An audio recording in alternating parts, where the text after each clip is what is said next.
No. I tried a week in the hole in like a year. Damn straight. I have Mr. Mozart to keep me company. So they let you tote that record player down there, huh? It's in here.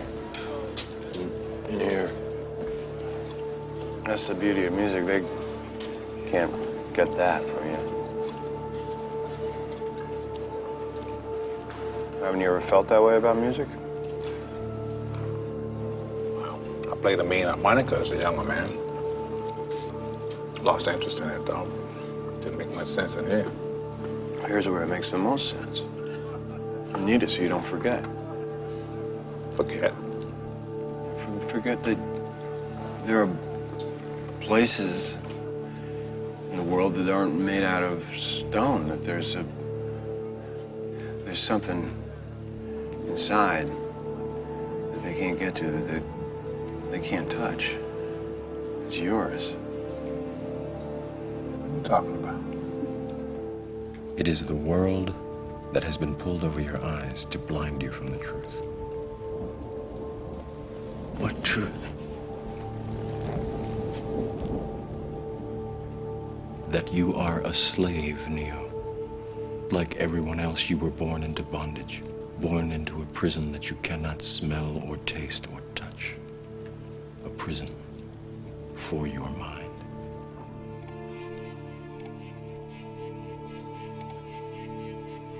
Jesus H. fucking popsicle, I still don't have my billing reports, but you've got time to sit here and Google your ass off.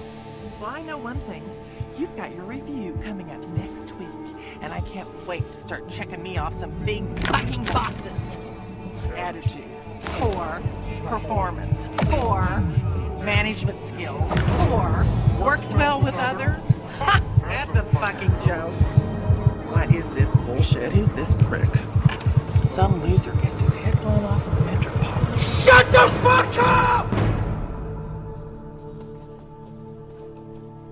I don't want any problems. I don't want... Is it my hair, Bill? Are my teeth not white enough? Or like the Great Falls is the bedrock of my life, eroding beneath me. Eroding. I understood suddenly how thought was just an illusory thing, and how thought is responsible for, if not all, most of the suffering we experience. And then I suddenly felt like I was looking at these thoughts from another perspective, and I wondered, who is it that's aware that I'm thinking? And suddenly I was thrown into this expansive, amazing feeling of freedom from myself, from my problems. I saw that I was bigger than what I do. I was bigger than my body. I was everything and everyone. I was no longer a fragment of the universe. I was the universe. And ever since that day, I've been trying to get back there.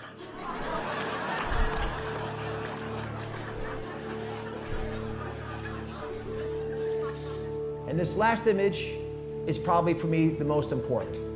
This is an image looking at transcendental meditation effects on reducing mortality, heart disease, and stroke. By how much? By 47%. It was a long-term randomized trial in older African-American patients with coronary disease. This kind of a stunning impact, unimaginable in the transcendental meditation group. And when you talk about all causes of death, and you can reduce them by that much, as well as non-fatal strokes and non-fatal heart attacks, these are spectacularly large impacts. Leslie. Hey. What's up with you? What do you mean? You're here early. Is there, you seem a little pepped up. You all right? Well, yeah. Yeah. I guess I feel kind of different. Whatever. I'm gonna go get some post-it notes. Do you want one? No. Really? Yeah. Okay. We are in a constant duality between how we see ourselves and how others see us. This can result in confusion in terms of identity and self-esteem, and brain scans show that we experience these negative emotions even before we are aware of them. But when we are self-aware, we can alter misplaced emotions because we control the thoughts that cause them. This is a neurochemical consequence of how memories become labeled when retrieved and how they are restored through protein synthesis. Self-observing profoundly changes the way our brain works. It activates the self-regulating neocortical regions, which give us an incredible amount of control over our feelings. Every time we do this, our rationality and emotional resilience are strengthened. When we are not being self-aware, most of our thoughts and actions are impulsive. And the idea that we are randomly reacting and not making conscious choices is instinctively frustrating. Choice is an illusion created between those with power and those without. What is meditation? Is it a way to relax? Is it a technique to promote health, vitality, and longevity? Is it a means to develop creativity, IQ, and peak mental performance? Or is it a path to inner peace and enlightenment? As we will see, it is all these things and more. Yes. She does not understand why. Is it the why? No. What is it and what is the reason? And soon it does not matter. Soon the why and the reason are gone. And all that matters is the feeling itself. Now, this is the nature of the universe. We struggle against it, we fight to deny it, but it is, of course, pretends it is a lie. Beneath our poised appearance, the truth is we are completely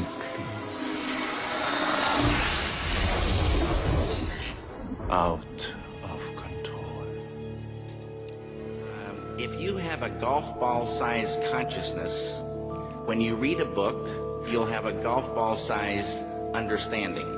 When you look out, a golf ball-sized awareness. And when you wake up in the morning, a golf ball-sized wakefulness. But if you could expand that consciousness, then you read the book, more understanding. You look out, more awareness. And when you wake up, more wakefulness. It's consciousness. When you look at the EEG of a meditator versus a non-meditator, you see a striking difference shown here. Here on the left, we see the brain of a non-meditator in normal, agitated, waking consciousness, both the top view of the brain, shown at the top of the chart, and a front view of the brain, shown at the bottom of the chart. On the brain, we see electrodes placed, shown as little circles, and connecting some of these electrodes are bars. These bars are important. They indicate some coordination or correlation between neighboring regions of the brain. They show when the electrical activity of the brain, the firing of neurons, occurs synchronously in an integrated and harmonious way. But there's not much such coherence shown in ordinary waking consciousness.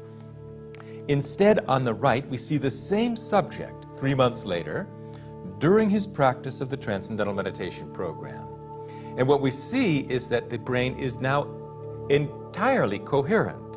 It is a profoundly integrated brain where the electrical activity of the entire brain is found to be in concert.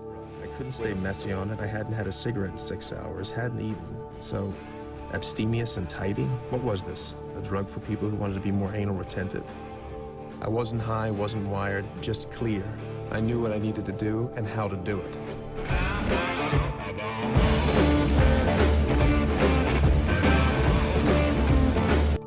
Stimulating this type of neural activity and interaction alleviates the need for distraction or entertainment and creates cycles of constructive behavior in our environment.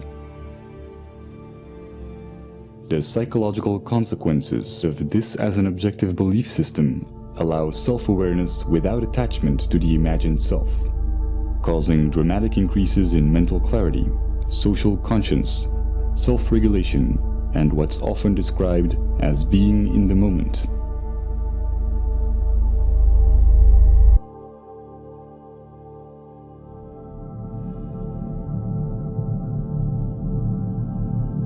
The common cultural belief has mostly been that we need a narrative, a diachronic view on our life to establish moral values. But with our current understandings of the empathic and social nature of the brain, we now know that a purely scientific view with no attachment to our identity or story yields a far more accurate, meaningful, and ethical paradigm than our anecdotal values. This is logical since our traditional tendency to define ourselves as imaginary individualistic constants neurally wires and designs the brain towards dysfunctional cognitive processes, such as compulsive labeling and the psychological need to impose expectations. Wait till the practice of being here. I can't wait to go to school. There's gonna be all this stuff going on in school. Then you get there and it's like, I can't wait to get out of school. Then you know, people spend their lives like that. Meditation teaches you to appreciate now. And without that precious now, there's nothing in life. And then I felt it.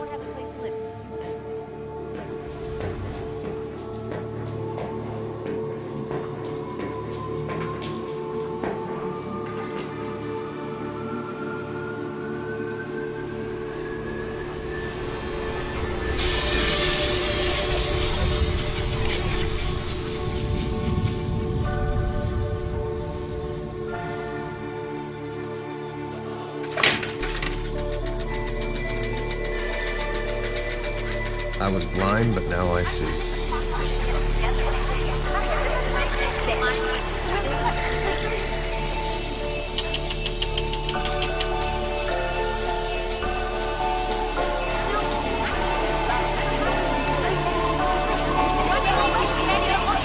What's wrong?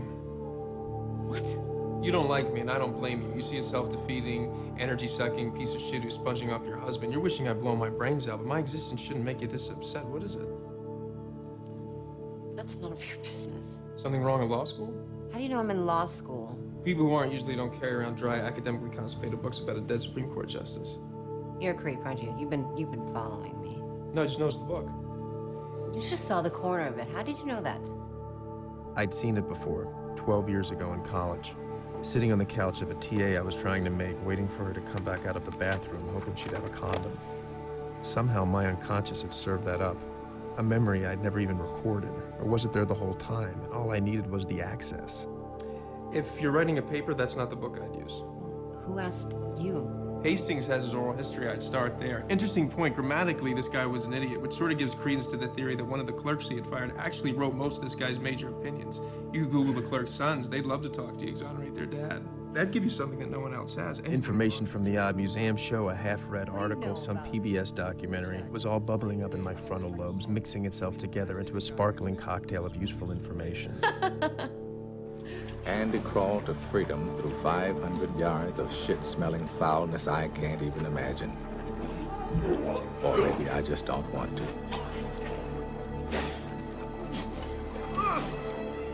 500 yards. That's the length of 5 football fields. Just shy of half a mile.